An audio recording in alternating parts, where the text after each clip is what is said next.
बिस्मिल्लाहिर्रहमानिर्रहीम। जी, lecture number 1, chapter number 2, frequency domain analysis, modelling frequency domain. तो chapter number 2 start कर लेते हैं। ट्रांसलेशनल इलेक्ट्रिकल नेटवर्क्स का हमने ट्रांसफ़र फंक्शन फाइंड किया था।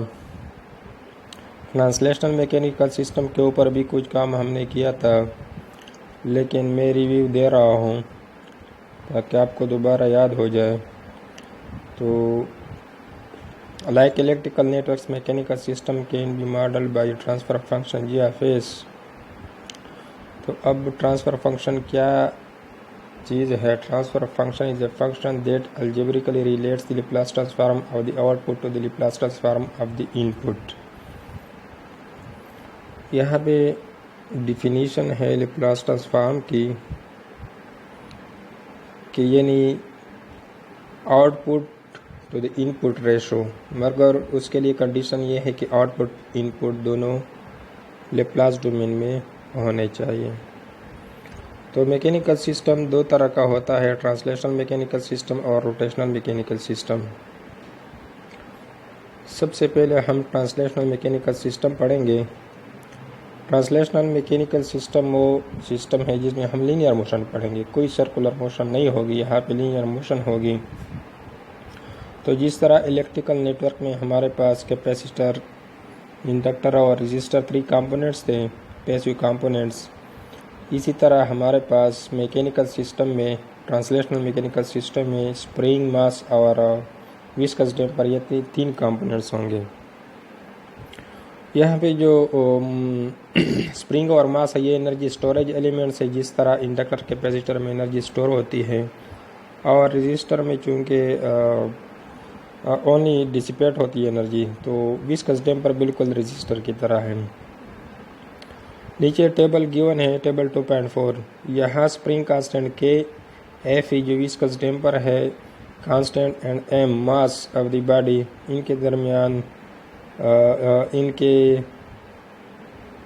जो इम्पीडेंसेस हैं वो फाइंड किए गए हैं और डिफरेंट रिलेशंस को शो कर रहा है। तो यहाँ पे अगर हम देख लें, बेसिकली जो इम्पीडेंस है वो हमने लैप्लास ट्रांसफॉर्म में फाइंड करना है। तो इम्पीडेंस यहाँ राइट साइड के ऊपर आपको दिखाई दे रहा है कि इम्पीडेंस जो है force in Laplace transform divided by displacement in Laplace transform. तो दोनों अगर हम फ्रीक्वेंसी डोमेन में रिप्रेजेंट कर दें और दोनों के दरमियान रेशो फाइंड कर दें, तो वो रेशो इम्पीडेंस कहलाएगी। और यही इम्पीडेंसेस हम नेक्स्ट जाके फिर प्रॉब्लम्स में इनको डील करेंगे। तो सबसे पहले स्प्रिंग कांस्टेंट को हम, इसकी जो सिंबल है वो स्प्रिंग है। राइट साइड पे हमारे पास अप्लाइड फोर्स है F(t) और इसके ऊपर हमने फोर्स की डायरेक्शन में डिस्प्लेसमेंट शो की है विच इज़ x(t) और k से इसको रिप्रेजेंट करते हैं। यहाँ पे हमारे पास फर्स्ट रिलेशन है which is F(t) = k into integration of velocity with respect to time. Next जो रिलेशन है फोर्स डिस्प्लेसमेंट, तो F(t) = k इंटू x(t), ये रिलेशन।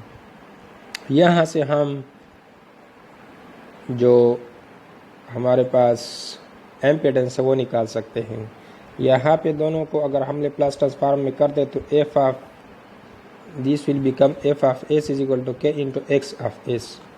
अब k को अपनी जगह छोड़ दे, F(s) डिवाइडेड बाई x(s) हो जाएगी, तो हमारे पास ओनली k रह जाएगी। सो यहाँ पे k हमारे पास इम्पीडेंस है in terms of spring constant. Next चलते हैं विस्कस डेम्पर की तरफ।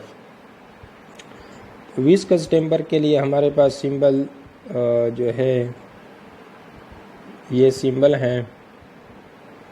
अच्छा, F(e) से इसको रिप्रेजेंट करते हैं फोर्स राइट साइड डायरेक्शन में और उसी डायरेक्शन में x(t) है विच इज़ द डिस्प्लेसमेंट।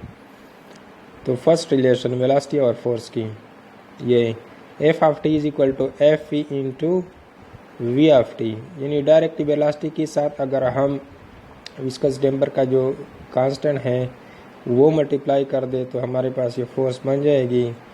अब यहाँ से हम इन terms of force and displacement, velocity क्या चीज़ है, that is the derivative of displacement, तो वो यहाँ पे हम लिख देते हैं F into derivative of X of T. तो यहाँ से फिर हम एम्पीडेंस निकालेंगे इसी रिलेशन से। तो फ्रीक्वेंसी डोमेन में इसको चेंज करते हैं, F of S is equal to F E, derivative की जगह एस लिखेंगे और एक्स ऑफ टी की जगह एक्स ऑफ एस। तो एक्स ऑफ एस को यहाँ पे छोड़ दें, एक्स ऑफ एस को लेफ्ट साइड पे ले जाए, F of S by X of S which would be the impedance, तो यहाँ पे F of E into S रह जाएगी दिस, तो ये हमारे पास एम्पीडेंस बन जाएगी इन टर्म्स ऑफ विस्कस डैम्पर। इसी तरह थर्ड हमारे पास मास है, तो मास को अगर हम देख लें तो यहाँ पे राइट साइड पे अप्लाइड फोर्स है और इसी डायरेक्शन में डिस्प्लेसमेंट है। तो F of T is equal to M into A, यहाँ पे ए को हमने रिप्रेजेंट किया है in terms of rate of change of velocity. तो वेलोसिटी को अगर हम दोबारा इन टर्म्स ऑफ डिस्प्लेसमेंट लिख दे तो ये डबल डेरिवेटिव बन जाएगी यहाँ पर इसी रिलेशन में। तो F of T is equal to M into double derivative of X of T, तो यहाँ पे M into S square X of S बन जाएगा अगर हम इसको लैप्लास ट्रांसफॉर्म में कन्वर्ट कर दें। तो इसी तरह F of S by X of S क्या बन जाएगा, एम एस स्क्वायर। तो इसी तरह हमारे पास तीन एम्पीडेंसेस आ गए। कौन, स्प्रिंग कांस्टेंट के लिए के है विच इज़ दिस, और विस्कस डैम्पर के लिए हमारे पास impedance F V into S है,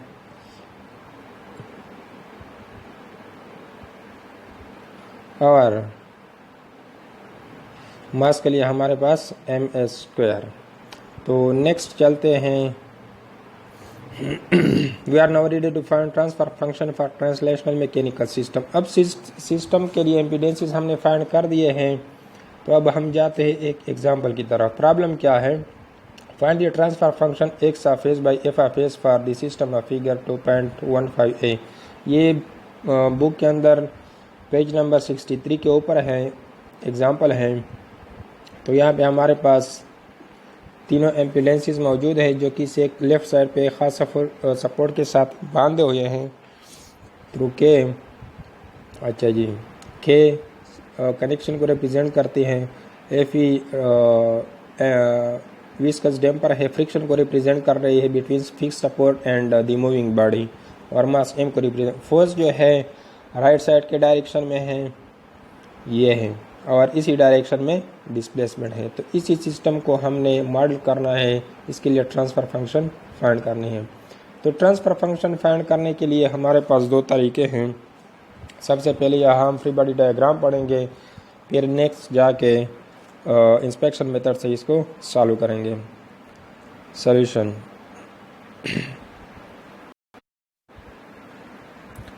अच्छा, फ्री बॉडी डायग्राम यहाँ पे हमने ड्रा की है which is represented by figure 2.16a। Left side के ऊपर यहाँ पे हमने इसको रिप्रेजेंट कर दिया है। यहाँ पे देख लें फिगर ए में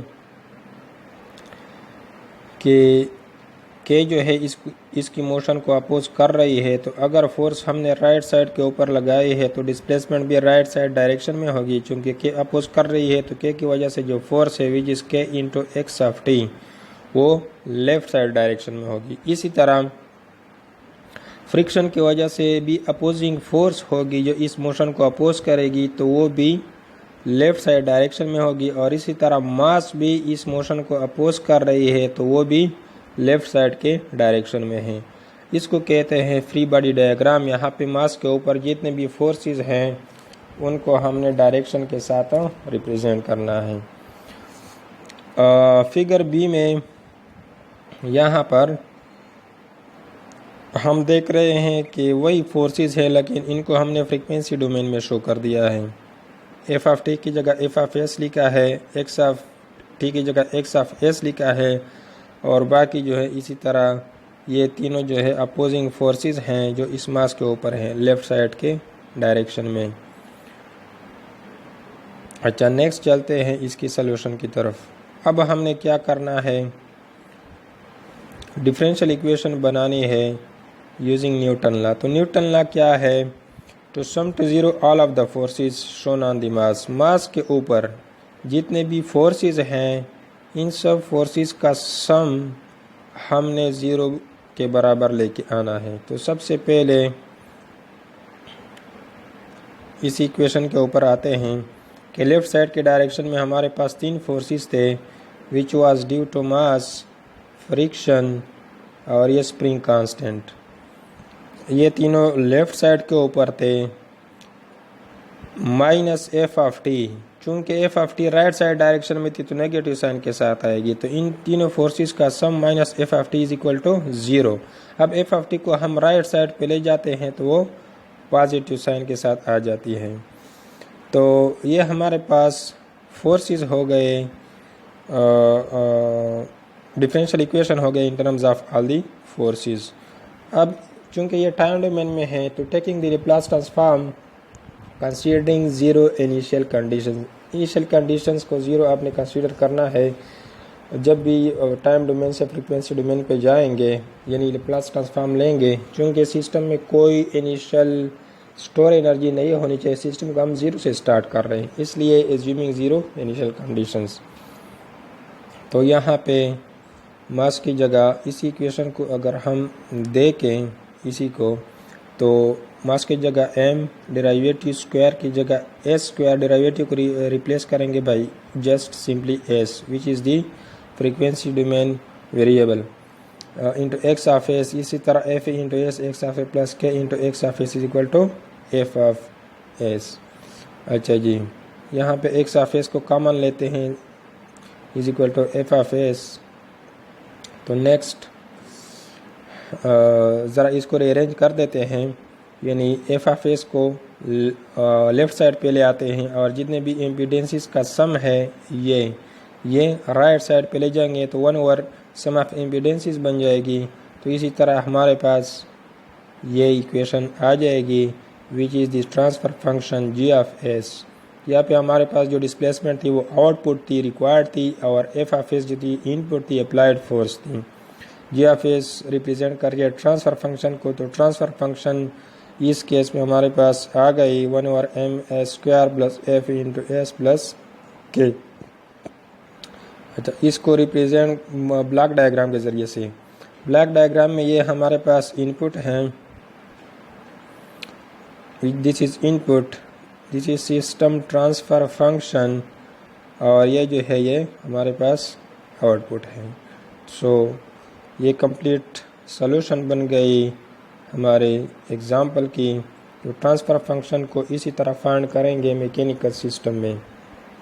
हमने सिस्टम के लिए एम्पीडेंसेस फाइंड कर दिए हैं, in terms of those impedances हमने फिर जाके ट्रांसफ़र फंक्शन फाइंड करनी है which is the ratio of the output to the input in Laplace transform.